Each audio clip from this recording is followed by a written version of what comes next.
اب بیٹا ہم نعت پڑھیں محسن کاکوروی کی لکھی، اس میں شعر نمبر 4 پڑھتے ہیں۔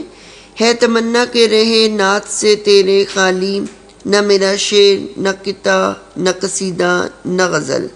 اس میں مشکل الفاظ کے معنی دیکھیں۔ تمنا کا معنی ہوتا ہے خواہش، اور قطع کہتے ہیں غزل یا قصیدے کا ٹکڑا، کم از کم 2 اشعار ہوتے ہیں۔ قصیدہ، اور اس میں ایک ہی موضوع بیان ہوتا ہے۔ قصیدہ ایسی نظم جس میں کسی بادشاہ یا امیر شخص کی تعریف بیان کی جائے، اور اس کا مفہوم یہ ہوگا کہ میری خواہش ہے کہ میری زبان پر ہر وقت آپ صلی اللہ علیہ وسلم کا ذکر ہی ہو، اور آپ کی تعریف سے نہ میرا شعر نہ قطع نہ قصیدہ نہ غزل خالی ہو۔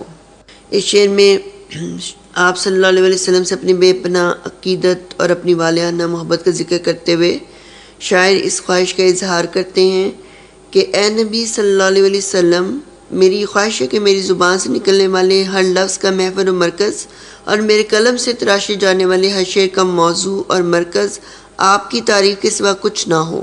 ایک سچا چاہنے والا ہر وقت اپنے محبوب کی تعریف کی گیت گاتا ہے، اس کے حسن و جمال، اس کی خوبیوں کا ذکر کرتا ہے یا اس کے تذکرے سننا پسند کرتا ہے۔ تو شاعر ایک سچے عاشق رسول کی طرح چاہتے ہیں کہ ان کے لبوں پر ہر وقت آپ صلی اللہ علیہ وسلم کی تعریف ہو، اور شاعر کو اس بات پہ فخر ہے، لہٰذا وہ چاہتے ہیں کہ تمام عمر ان کو ملنے والے فن کا محور و مرکز صرف آپ کی ہستی ہی رہے۔ ایک شاعر جب شاعرانہ فن میں مہارت حاصل کر لیتا ہے تو وہ پھر ہر صنف سخن میں طبع آزمائی کرنے کی کوشش کرتا ہے۔ اکثر شعراء حمد باری تعالیٰ بھی کہہ لیتے ہیں، کبھی کبھار نعت رسول مقبول بھی لکھ لیتے ہیں، لیکن زیادہ تر ان کی شاعری کا مرکز و محور محبوب مجازی کے حسن کے جلووں کی تعریف کرنا، ہجر و وصال کی کیفیت بیان کرنا، دل کا حال بیان کرنا ہوتا ہے۔ یا پھر شعراء حکمران وقت کی تعریفیں کرتے ہیں، ان کے قصیدے تحریر کرتے ہیں تاکہ ان سے مادی فائدہ اٹھا سکے۔ مگر محسن کی یہ خواہش ہے کہ یہ تمنا ہے کہ جو شاعری کا فن انہیں ملا ہے وہ حسان بن ثابت کی طرح صرف آپ کی تعریف کرنے میں ہی استعمال کروں، اور یہ فن کسی اور کی مدح سرائی سے میلہ نہ ہو۔ حضرت حسان بن ثابت جو تھے، جنہیں شاعر رسول بھی کہا جاتا ہے، اور وہ رسول پاک صلی اللہ علیہ وسلم کے سچے عاشق تھے، اور وہ آپ کی محفل میں بیٹھتے تھے اور فی البدیہہ شاعری کرتے تھے، یعنی آپ کو دیکھتے تھے اور فی البدیہہ آپ کے لیے قصیدے لکھتے تھے۔ تو اس طرح انہوں نے آپ کی شان میں بہت زیادہ شاعری کی ہے، جو کہ رسول پاک صلی اللہ علیہ وسلم کو ان کی شاعری بہت پسند بھی تھی، اور انہیں شاعر رسول بھی کہا جاتا ہے۔ تو شاعر کا دل بھی چاہتا ہے کہ وہ بھی حضرت حسان بن ثابت کی طرح اپنی شاعری کو وہ آپ صلی اللہ علیہ وسلم کی تعریف کے لیے وقف کر دیں۔ جیسے شاعر کہتے ہیں، سخن کو رتبہ ملا ہے میری زباں کے لیے، سخن کو رتبہ ملا ہے میری زباں کے لیے، زباں ملی ہے مجھے نعت کے بیاں کے لیے۔ اور ایک اور شعر میں شاعر کہتے ہیں، محمد مصطفیٰ بھی ہے وہ احمد مجتبیٰ بھی ہے، محمد مصطفیٰ بھی ہے وہ احمد مجتبیٰ بھی ہے، وہ مطلوب خلائق بھی وہ محبوب خدا بھی ہے۔ اور ایک اور شعر میں شاعر کہتے ہیں، فرشتے دیکھ کر مجھ کو کہے میدان محشر میں، فرشتے دیکھ کر مجھ کو کہے میدان محشر میں، جگہ خالی کرو مداح آتا ہے محمد کا۔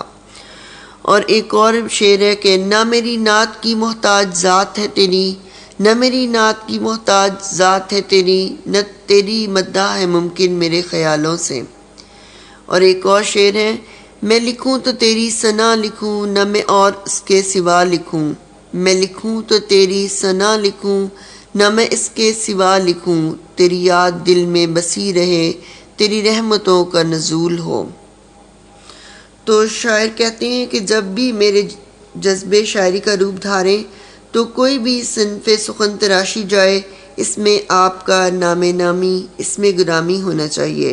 شعر اگر لکھتے ہیں تو کہتے ہیں کہ شعر جو ہوتا ہے وہ 2 مصرعوں پہ مشتمل ہوتا ہے، اور یہ قافیہ اور ردیف کی پابندی میں کہا جاتا ہے، یا قطع ہو جو غزل یا قصیدے کا ٹکڑا ہوتا ہے، رحیت میں غزل جیسا ہوتا ہے، کم از کم اس کے 4 مصرعوں پہ مشتمل ہوتا ہے، اس میں کوئی ایک موضوع بیان کیا جاتا ہے، یا غزل ہو جس میں عورتوں سے حسن عشق کی باتیں کی جاتی ہیں، جس کا پہلا شعر مطلع اور آخری مقطع کہلاتا ہے۔ غرض کوئی بھی صنف سخن ہو، وہ آپ کی شان میں نعت کے موضوع کی حامل ہونی چاہیے۔ شاعر اپنے فن، اپنا سارا سرمایہ آپ پر قربان کرنا چاہتا ہے۔ بقول شاعر، دہن میں زباں تمہارے لیے، بدن میں ہے جاں تمہارے لیے، دہن میں زباں تمہارے لیے، بدن میں ہے جاں تمہارے لیے، ہم آئے یہاں تمہارے لیے، اٹھیں بھی وہاں تمہارے لیے۔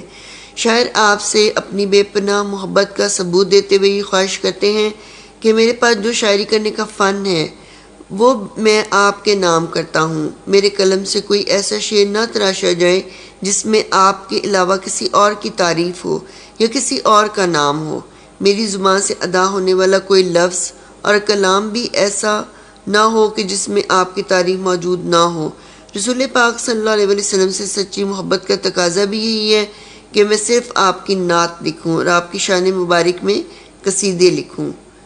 تو یہ بیٹا میں نے آپ کو آج 3 اشعار کی تشریح سمجھائی ہے۔ تو آپ نے اس طرح کرنا ہے کہ آپ جو ہے پہلے تو حمد والی جو آپ کو میں نے تشریح کروائی تھی وہ آپ مکمل کر کے مجھے سینڈ کریں۔ آپ میں سے بہت کم بچیوں نے مجھے ابھی تک جو اپنا کام بھیجا ہے، اور باقی بچیاں بھی جلد سے جلد اپنا کام مکمل کر کے مجھے بھیجیں، اور میں تاکہ چیک کروں کہ آپ کیسی تشریح لکھ رہی ہیں۔ اس کے بعد پھر آپ نے نعت کی تشریح لکھنی شروع کرنی ہے۔ اس کے بھی نوٹس میں آپ کو آخر میں دوں گی، لیکن پہلے آپ خود لکھنے کی پریکٹس کریں۔ آپ کو میں نے اشعار اس سے ریلیٹڈ بتائے ہیں کافی، تو آپ نے ساتھ یہ اشعار بھی لکھنے ہیں اور آپ نے تشریح بہت اچھی لکھنی ہے، ٹھیک ہے؟ اپنا خیال رکھیے گا۔ اللہ حافظ۔